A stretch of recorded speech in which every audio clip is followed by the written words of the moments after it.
सभी को मैत्रीपूर्ण हृदय से जय भीम नमो बुद्धाय।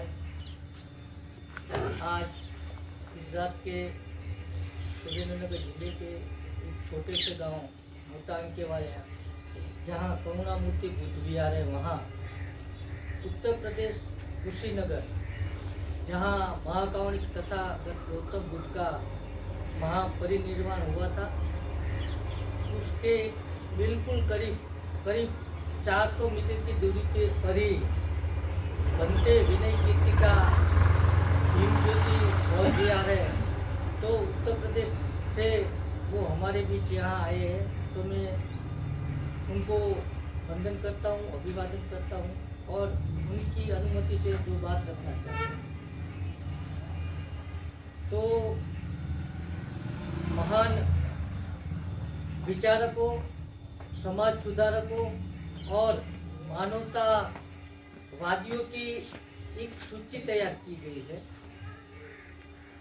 जिसमें न केवल भारत देश के मगर पूरे जगत के, पूरे विश्व को मानवता की नई राह दिखाने वाला कोई एक विद्वान है, तो उनका नाम है महामानव बोधिसत्व डॉक्टर बाबा साहब।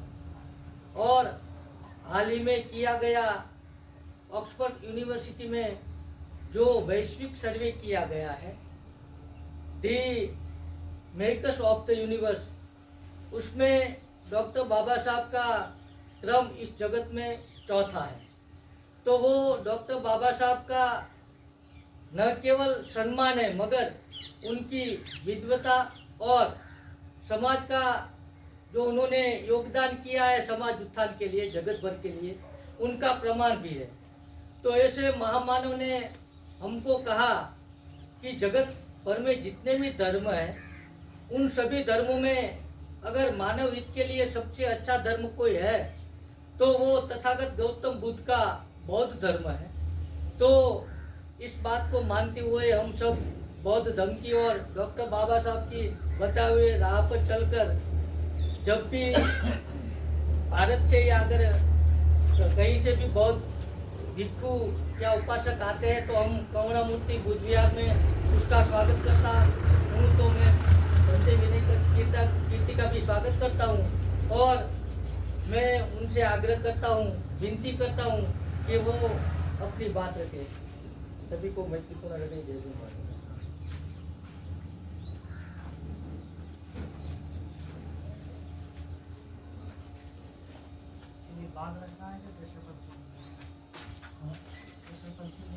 नहीं, पहले तीसरी पंची लेंगे।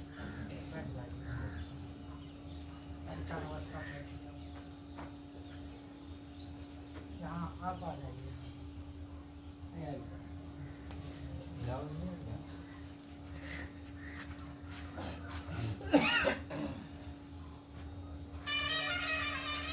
बीच में से आपको इधर आ जाइए, दिक्कत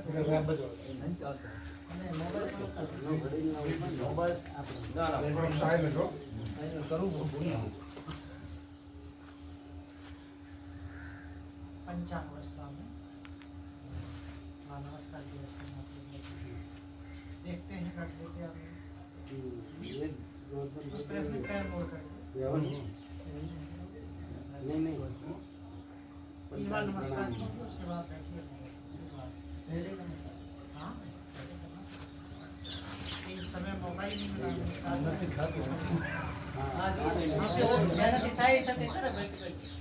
नमस्कार हाँ जोड़िए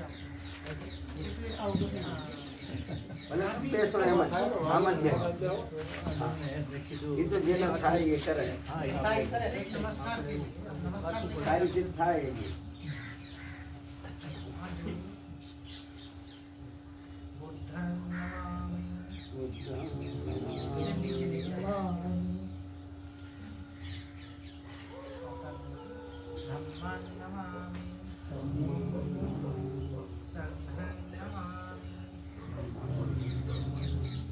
आराम से बैठ जाइए।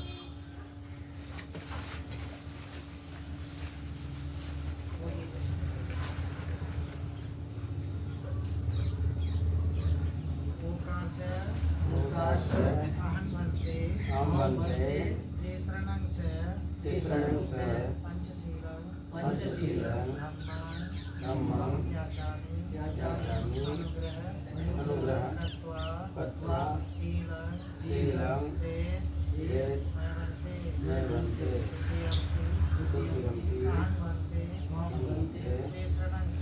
तिसरणं स पंचशीलं धम्मं याचामि अनुग्रह कृत्वा शीलं वेद नैवन्ते तत्यम्पि अहं वन्दे तिसरणं स पंचशीलं धम्मं याचामि अनुग्रहं कृत्वा शीलं वेद नैवन्ते अहं वन्दे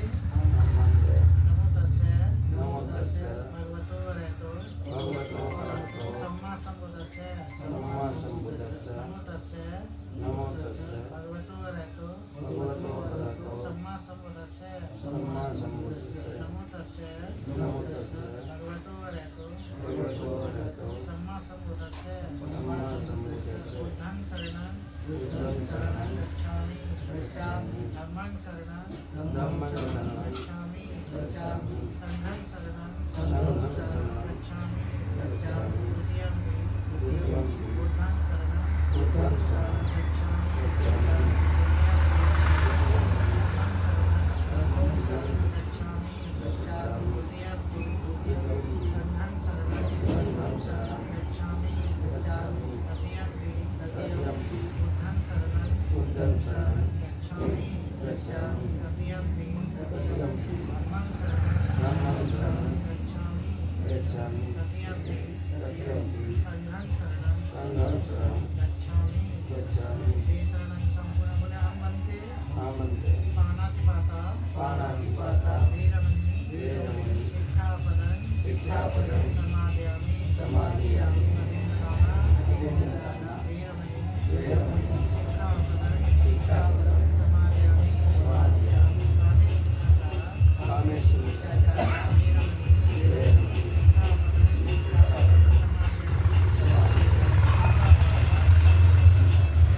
लगाव उस वजह से हम लोग तीसरी बार बुलाता है तो आपको अभी तो गाने के लिए बहुत ऑप्शन है, बहुत से लोग बुला रहे हैं तो क्योंकि जहाँ रिश्ता अच्छा है, जहाँ अच्छी संबंध एक दूसरे से सीखे तो हम लोग वहाँ प्राथमिकता चलाते हैं।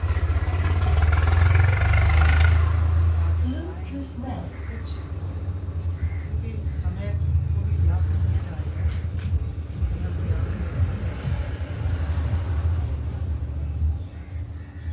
हम और आप इस बात को जानते हैं, सिद्धार्थ ने जो गृह त्याग किया, सिद्धार्थ जो बुद्ध ने गृह त्याग क्यों किया, क्या कारण? सिद्धार्थ तो राजमहल में रहते थे, राजा के लड़के थे, उनके पास सभी सुविधा है, कहते हर मौसम वातावरण का उनके पास महल था रहे, जो नॉर्मल जनता है उससे तो कई गुना अच्छे से अच्छी व्यवस्था। ये सिद्धार्थ ने राजपाट छोड़ दिया, उसका कोई तो कारण नहीं, कारण तो ऐसा नहीं है। तो सिद्धार्थ ने जो राजपाट छोड़ा, राजमहल में रहते हुए सिद्धार्थ ने देखा कि संसार में क्या है, दुखी है। इस संसार में मैं सिद्धार्थ ने देखा मैं तो राजा का लड़का हूँ, राजकुमार हूँ, और मैं चाहूँ तो आज ही राजा बन जाऊँ। पिता तो मेरे इंतजार कर रहे हैं, बेटा हमारा राजगद्दी संभाले। लेकिन सिद्धार्थ ये देखते हैं कि मैं राजकुमार होने के बावजूद भी मैं दुखी हूँ। इसका मतलब यह है कि संसार में सभी लोग दुखी हैं, कोई सुख में नहीं। क्योंकि सुख पल भर के लिए आता है, चला जाता है। सुख पल भर के लिए आएगा, चला जाएगा।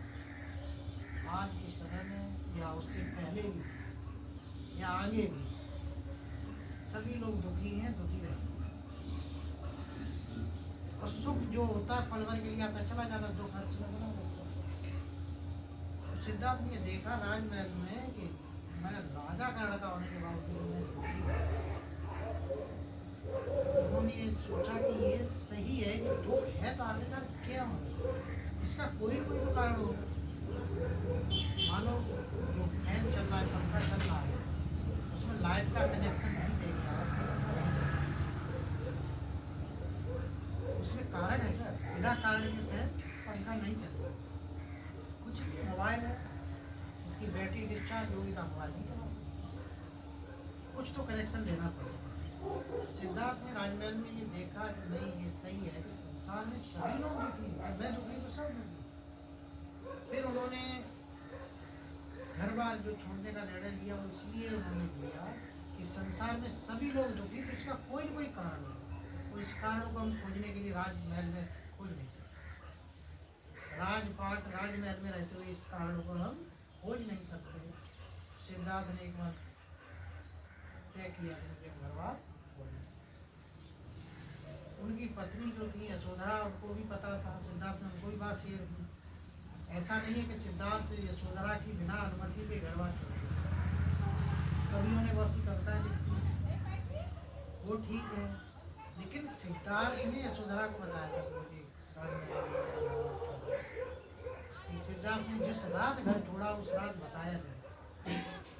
पत्नी कैसे जाने देती, घर बार छोड़ गए। इसलिए यशोधरा को तो पता था हमारे पति घर राजपाट छोड़ेंगे, घर बार छोड़ के सन्यासी का जीवन जिए, लेकिन यशोधरा को ये नहीं पता था कि उसी रात निकल रहा है। कहती यशोधरा और उनका पुत्र जो राहुल हुआ था कुछ ही दिनों का। और ये सिद्धार्थ जब मनी मन सोच रहे थे कि मुझे घर बार छोड़ना चाहिए, उसी समय यशोधरा से पुत्र पैदा होता है। राजा ने मंत्रियों को भेजा, जाओ हमारे बेटे सिद्धार्थ को बोलो हमारे पुत्र पैदा हुआ। सिद्धार्थ क्या बोले, सिद्धार्थ ने बोला राहु पैदा हुआ, राहु बंधन, जो मैं सोच रहा हूँ घर बार छोड़ने के लिए, बंधन पैदा हुआ, मतलब मुझे घर बार छोड़ने नहीं देते। तो मंत्रियों ने जब बात सुनी तो वो राजा को बताई, राजकुमार सिद्धार्थ ने कहा राहु बंधन। राजा ने कहा हमारे बेटा ने क्या कहा, राहु बंधन पैदा हुआ। तो अपने पुत्र का नाम, नाती का नाम उन्होंने राहुल रखा। राहुल का मतलब ही होता है पाली में राहु बंधन, मतलब बंधन हो गया ये है, कहीं जा नहीं सकते, हमारे कामों में बाधा, एक तरह का मोह पैदा हो गया। तो राजा ने नाती का नाम राहुल रखा। बाद में सिद्धार्थ पत्नी को निहारते हुए, बच्चे को, छोटा बच्चा उसको निहारते हुए सिद्धार्थ राजपाट छोड़ दिया। आधी रात घोड़ा, कंठक, सारथी, छंदक, कहते हैं सिद्धार्थ का घोड़ा इतना लंबा और इतना हैवी था वो कि ये नदी नाले तो कूद करके पार कर जाते। ये छोटे मोटे नदी नाले जो पड़ते हैं उसको खुदा करके बाहर निकल जाते, ऐसा उनका घोड़ा। और वो रात भर घोड़े पर चले, जहाँ तक उनके पिता का राजपाट। रात में उन्होंने इसलिए छोड़ा कि जनता उनसे बहुत प्रेम करती, वो जनता देखती तो जाने नहीं देती, इसलिए राजकुमार सिद्धार्थ ने रात चुनी कि मेरे देश काल की जो जनता मुझे तो पहचानती है, मैं तो राजकुमार हूँ इस देश का। तो राजकुमार ने रात भरे में गंडक नदी, जो कहते हैं बिहार में इतना बाढ़, कुशीनगर को टच करती है, और आप मानेंगे नहीं, कम से कम 6-7 किलोमीटर लंबा उसका तो पुल है। और बरसात में जब पानी बहता है तो कई किलोमीटर आप वो सो देख लो पानी। नेपाल से कुशीनगर महाराजगंज और कुशीनगर तो राजकुमार सिद्धार्थ ने राजपाट जो राजसी वस्तु जो भी था, भोग था, जो भी अपना जो शांति था, ठंडक कहा ये कहते हैं कि उनके वियोग में उनका जो बुरा है उसकी मृत्यु हो गई। राजकुमार उसी से चलते बहुत खराब। बाद में राजकुमार सिद्धार्थ ने जगह जगह जाकर के बस वही घोषणा की, इस संसार में दुख है तो उसका कोई कारण हो, बिना कारण के दुख। वो मगध देश में प्रवेश करते हैं, अपने पिता के राजपाट के बाहर जाकर के मगध देश पड़ता है, यहाँ का राजा बिम्बिसार होता है। तो उस समय मगध देश सबसे शक्तिशाली, 16 महाजनपदों में मगध जो था सबसे शक्तिशाली महाजनपद पावर। मगध में जहाँ बड़े बड़े आचार्य गुरु रहते थे, उनसे ध्यान की कुछ अवस्थाएं सीखना था।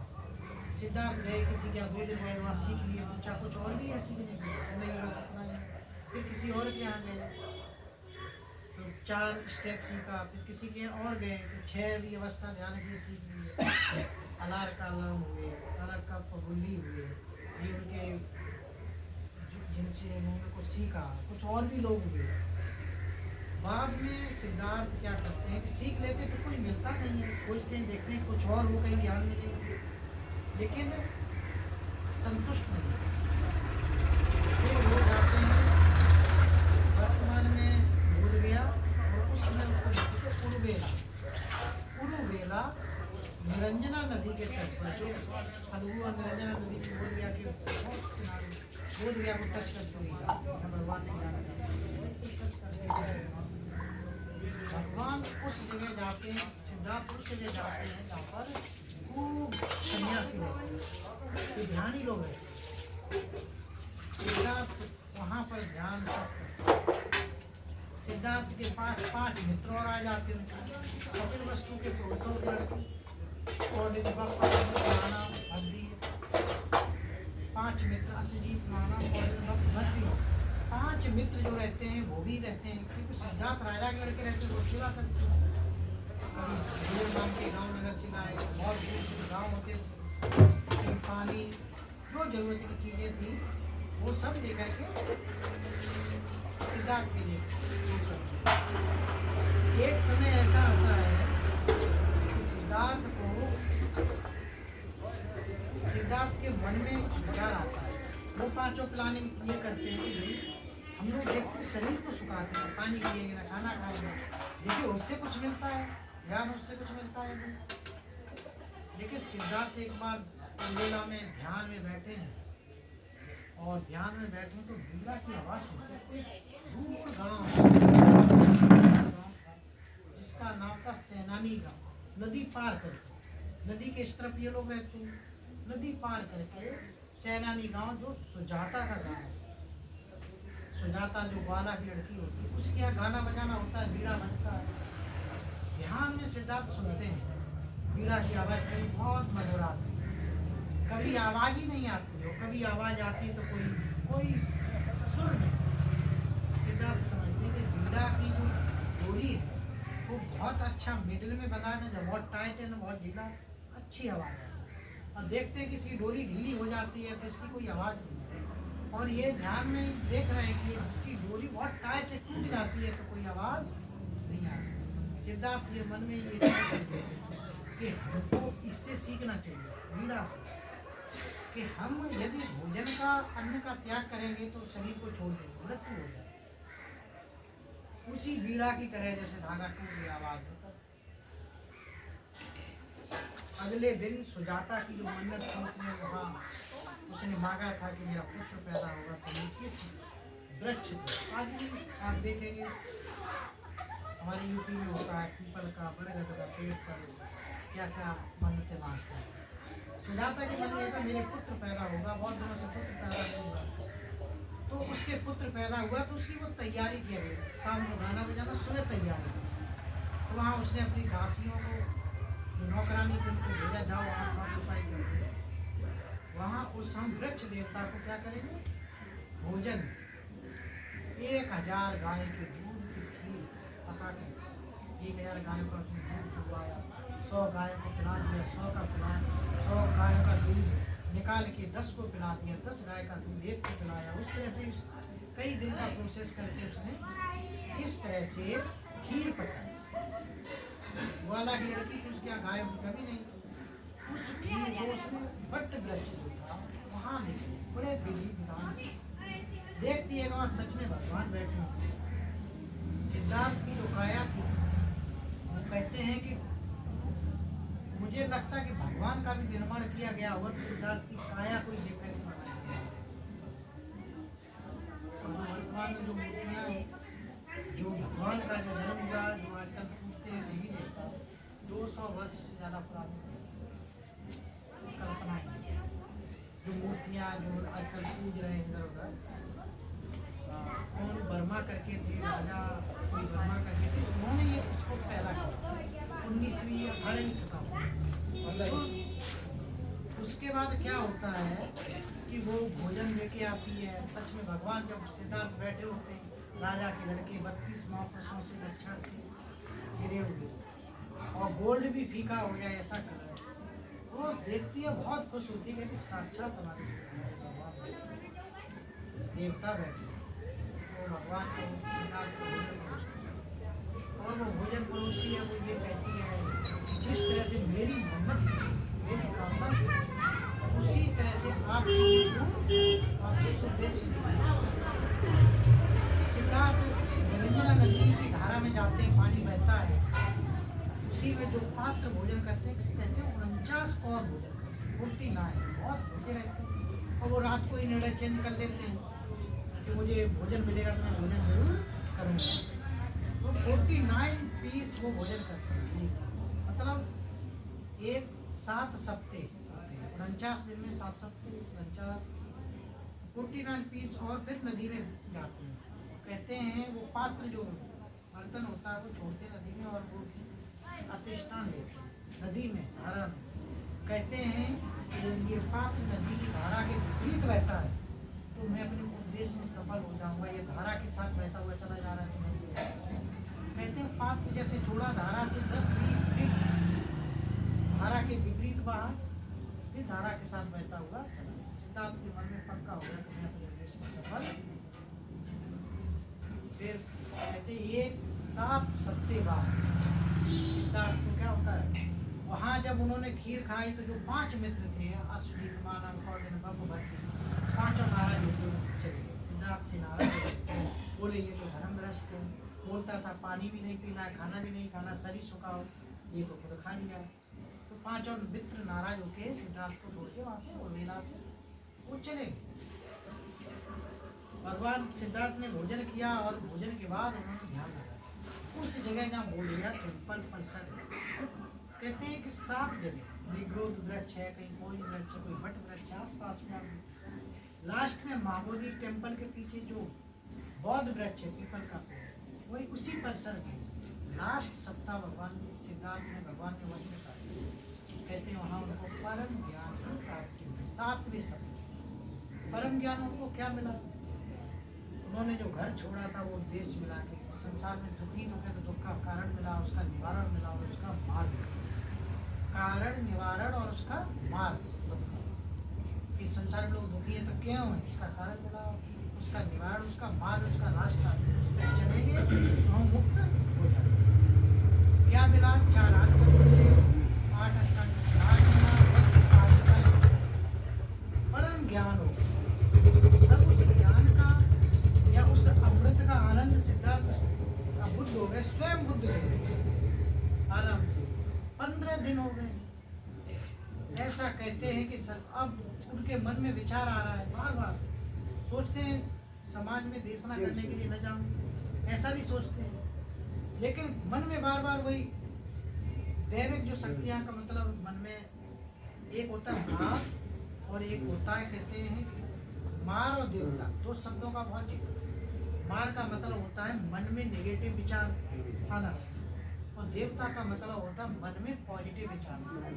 बार बार इस तरह के विचार आ रहे कि मैं देश समाज में जाके अपनी उपदेश करूं या न करूं, बार बार मन में आ रहा है नेगेटिव पॉजिटिव नेगेटिव पॉजिटिव। बाद में क्या होता है, उसी कुछ समय बाद, कुछ दिनों बाद बर्मा के दो व्यापारी भगवान वहीं उसी क्षेत्र में बैठे रहते हैं। बर्मा के व्यापारी शहद और गुड़ का बिजनेस करते थे। बैलगाड़ियों से निकल रहे तो उन्होंने देखा भगवान को, कोई सन्यासी बैठा है बड़ा शांत स्वभाव से। गए दूर हट कर के रास्ते से, भगवान को गुड़ और शहद डाला। पहली मुलाकात थी बुद्ध के बाद उन दो भाइयों की, और उनको भगवान, उन्होंने भी चाहा आप मुझे गुरुदेव भगवान को दे। भगवान ने ऐसे बाल, बड़े बड़े बाल हो गए, ऐसे तोड़ के उनको जाओ। कहते हैं कि वो बाल आज भी बर्मा में रखे, बहुत बड़ा पैगोडा है, संसार के लोग देखने जाते हैं। संसार के लोग बर्मा में, हमारे में भी तो भूकंप आया कुछ दिन पहले, संसार के लोग वहाँ देखने के लिए जाते हैं भगवान के बाल वहाँ कुछ केस रखे नहीं सकते। तो सिद्धार्थ को परम ज्ञान हो गया, वो बुद्ध हो गए। अब भगवान ये सोचते हैं कि मैं जो अपना उपदेश करूं तो किसको करूं? साधारण जनमानस को करूंगा तो लोग समझेंगे नहीं। यदि कोई व्यक्ति पीएचडी कर रहा है, पीएचडी का शोध एक छोटे से बच्चे के सामने करेंगे तो क्या वो बच्चा समझेगा? नहीं समझेगा ना। उसी तरह से भगवान ये सोचते नहीं, जनमानस को करूंगा, जनमानस हमारी जो धर्म को कैसे समझेगा? नहीं सोचते नहीं, जिनसे जिनको मैंने गुरु कुछ समय के लिए बनाया, जिनसे कुछ सीखा मैं चलता हूँ वहाँ उनको उपदेश करूँ। अब बुद्ध हो गए, भूत और भविष्य का पूरा ज्ञान उनको, तो अपने आत्मबल से देखते हैं, ध्यान साधना के माध्यम से देखते हैं कि जिसको मैंने पहले गुरु बनाया वो 2 साल पहले डेथ कर गया, फिर एक को देखते कि वो 6 महीना पहले, फिर एक को देखते कहते वो 3-4 दिन पहले ही डेथ कर गया। फिर सिद्धार्थ के मन में, आपको भगवान के मन में आता किसको उपदेश करूँ? उस स्तर का व्यक्ति चाहिए। तो देखते हैं हमारे वो 5 मित्र थे जो नाराज होकर हमसे चले गए, अनभिज्ञ नाराज होकर गए। हम क्यों न उनको 5 को पहला उपदेश करूं? भगवान देखते हैं अपने आत्मबल से, देखते हैं 5 वाराणसी के ऋषि पत्तन मृगदाओं में, जहाँ ऋषि मुनि सन्यासी जो घर बार छोड़ के रहते वहाँ ध्यान साधना करते हैं, जहाँ मृगों का, हिरणों का वास होता है, जो वर्तमान में सारनाथ वहाँ है। भगवान वहाँ से चारिका करते हुए, पिंडपात करते हुए अकेले ही चलते हैं। वर्तमान में बोध गया से 300 किलोमीटर की दूरी है, पैदल चारिका करते हुए भगवान चलते, गंगा नदी पार करते हैं और मृगदाओं में प्रवेश करते हैं। कहते हैं कि 1-1.5 किलोमीटर दूर से ही देख लिया उन्होंने पास, और मन ही मन बोले देखो वो धर्मभ्रष्ट सिद्धार्थ आ रहा है, बैठने के लिए आसन नहीं देना, पीने के लिए पानी नहीं देना, वेलकम नहीं करना, स्वागत नहीं करना। बात जो आपसे भी चर्चा करते हैं, भगवान जैसे ही नजदीक होते जा रहे हैं उनका संकल्प टूटता जा रहा है। वो उस स्तर के थे, उन्होंने दूर जब नजदीक आते जाते तो देख रहे हैं कि नहीं ये तो सिद्धार्थ है, ये तो परम ज्ञानी देख रहे हैं। तो एक भाग के जाता है पानी लेके, अपने बैठने की आसन देता है, एक वेलकम करता है, जो साथ में कुछ सामान होता है। फिर भगवान बोलते हैं उनसे, एक एक करके भगवान बैठाते हैं, एक साथ सबको उपदेश नहीं करते। तो वो दिन होता है आषाढ़ी पूर्णिमा। वैशाखी पूर्णिमा को ज्ञान हुआ, और आषाढ़ी पूर्णिमा जो बरसात में पड़ती है वो आषाढ़ी पूर्णिमा का दिन होता है। भगवान एक एक करके उपदेश करते हैं, उसको बोलते हैं धम्म चक्र प्रवर्तन सूत्र। यह धर्म चक्र गतिमान करते हैं, और उसी दिन भिक्षु संघ की स्थापना होती है। 5 भिक्षु जो होते हैं उनके शिष्य बनते हैं, उसी दिन भिक्षु संघ की स्थापना है। तो धम्मचक्र प्रवर्तन सूत्र जो है बहुत बड़ा है, 1 घंटे का तो उसका रिकॉर्डिंग है।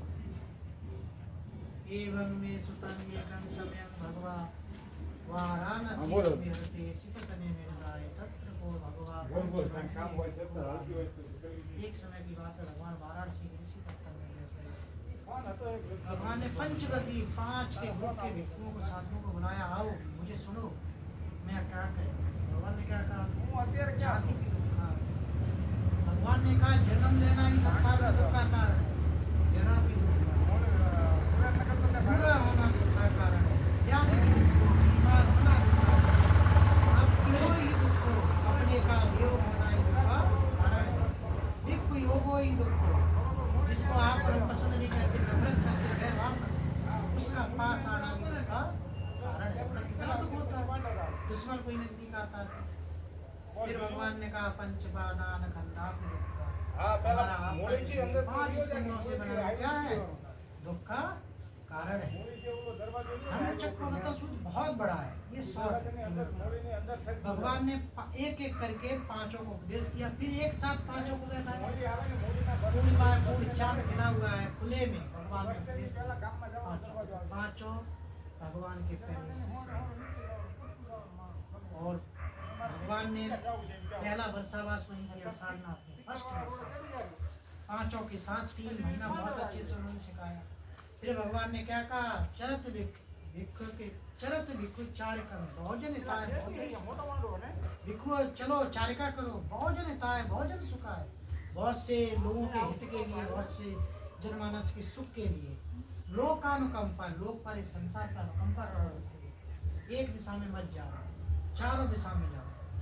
भगवान ने वहाँ ये उपदेश निगाथा की और कहा वर्षावास के बाद देखो चारों दिशाओं में जाओ, एक दिशा में मत जाओ। भगवान ने अपने पहले शिष्यों को बहुत